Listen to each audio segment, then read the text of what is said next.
अच्छा मामा आपण कौन आज गोटे कहते बिना दही चीनी आउ तेल रे माने किछि व्यवहार न करके कौन गोटे तैयारी करेंगे। गोटे सुजी रे गोटे पिठा हो। अच्छा पिठा कहि पारे तो केक भी कहि पारियो। अच्छा माने दीटांग टेस्ट गोटे जिनस मिल ना।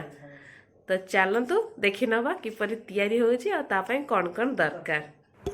तो ये सुपर हेल्दी आउ टेस्टी केक बा पिठा आपण माने जहाँ भावुं भावतु। तो तापाई मामा ये कौन करी ना ये जो गिना नहीं से गिनारे मापिकी से अध गिना ये से गुड़ को नौ आपण चाहिए यही गिनारे मापिकी जेकोसी गिना बा जेकोसी जगह भी आपड़ नहीं पारे आपणकर मापपाई। तो गुड़ नेले एबे से गुड़े कौन करना से जो गिनारे मापिकी से गिनारे गिनाए से कौन करना पूरा गरम गरम क्षीर को एथिरे से नौचंदी। आपण क्षीर बदल पानी मध्य व्यवहार करें किंतु क्षीर नेले यार टेस्ट बहुत ही भल लगे।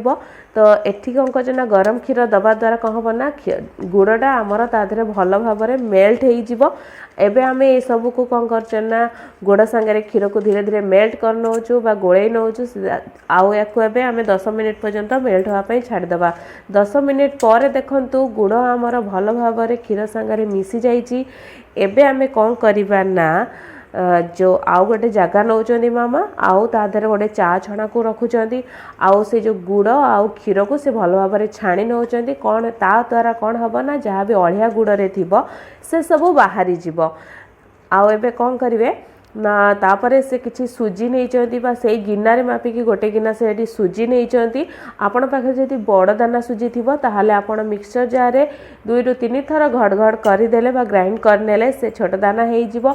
एबे से सुजी को गुड़ आउ क्षीर मिक्स जो पानी होता तो ताधे से कौन करेंगे ना भल भाव मिक्स कर नौ। तो या आम पूरा भल भाव मिक्स करनवा जमती बिंडा रही देखु एबे पाखापाखि तो आमर पाखापाखि नुहे पूरा आमर एबे भल भाव मिक्स हो गलानी सुजी को। एबे आमे घोड़े की 15 मिनिट पर्यंत या फुलिया भल भाव छाड़ीदे। तो सुजी को देखंतु बढ़िया भाव 15 मिनिट पर सुजी आमर पूरा बढ़िया भाव फुली जाइए। आमर यही भाया कंसिस्टेंसी दरकार बा मोटा दरकार। जदि आपणकर सुजी पतला हो जाइए आपण चाहिए ए 2 चामच कौन करेंगे ना अटा हो मैदा हो कि सुजी हो पकईकी गोल पारे। एबे से अल्प टिके लुण से पकई नौ जहाँ फल मिठाटा आमर बालांस रहा। किसी ड्राई फ्रूट से नहीं जमीक अल्प किसी काजू आउ किसमिश बा कला किसमिश से पकई आपण चाहिए जेकोसी किसमिश आ नड़िया टुटी फुटी पकई पारे। तापर से कौन करुँच ना एमती गोटे केक जेहेतु पिठा करुचे आपड़ चाहिए गिनारे करें जेकोसी करें बट सी कौन कर गोटे आमर जो केक टीन अच्छी सेटा को तेल लगे भल भाव गोड़े नौ तेलटा को लगे नौ। एबे एपटे कौन करवा ना जहाँ आमर जो बैटर टी थिला तादरे से कौन कर गोटे पाउच पूरा इनो को एथिरे पकईकी भल भाव गोड़े नौ मिक्स कर नौ कहीं इनो गोड़ा हो सारापर सी बिल्कुल भी रही फटाफट हम। तो एबे कौन होचे ना से जो केक टी ने तेल लगे रखी थे एबे से कौन करना से सबुतक बैटर को पकई नौ। तो ता द्वारा आपण चाहिए जो गिनारे भी लगे तेल लगे आपड़ सेमती करें छोट छोट गिनारे। तो एपटे आम या आज स्टीम दबा तो ये पानी किसी गरम करके नहीं। तो एबे से जो पानी देरे आमर बैटरटा जो रेडी होता नहीं आम गरम पानी आगुरी से करके रखीदे तो अल्प टिके फुटी जाइला। तो एबे से रखीदे एबे ता ऊपर कौन करना अल्प किसी पान मधुरी की से पकई दौरान आपण चाहिए पान मधुरी पकईकी गोले दे पारे जहाँ फल बहुत बड़ा बास्ना आसो। आउ कि गोलमरीच आउ कौन से गुजराती गुंड को से कौन करना ए मिक्स करके ऊपर पकई नौ। आपन चाहिए ये सब फेंटिला बेले एका बेले के पकईकी गोले पारे।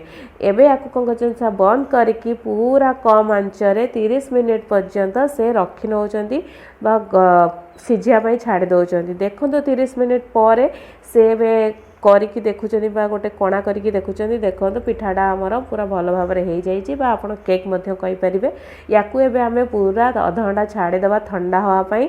ठंडा होगापर एमती मामा कौन कर काटी नौ माने केक काटला भाया पिठा काटला भाया छोट छोट करके आपड़ चाहिए पूरा चारिकड़ू काढ़ी आपड़ पूरा केक भाव गोटिखिया बाहर करके अलग प्लेट रे बाहर करके काटी पारिबे। देखंतु मामा एबे पूरा साइज साइज करके पूरा काटी नौचंती। एबे हमें काढ़िकिनी गोटे पीस आपन से देखेबे केते बढ़िया नरम हवा संगे आ बहुत ही सुंदर देखा जाउची आ खाया पाई मध्ये एटा बहुत ही टेस्ट लागियो। आपण या को संध्या बेले किबा सखाळे खाई परिबे स्नैक्स भावरे बा टिफिन भावरे आ आकु मध्ये आपण छोट छुआ को टिफिन भावरे देई परिबे। तो आपण या को घरे निश्चय बनातु आ किपरि लागला हम कमेंट बॉक्स रे कमेंट करी निश्चय जणातु। धन्यवाद।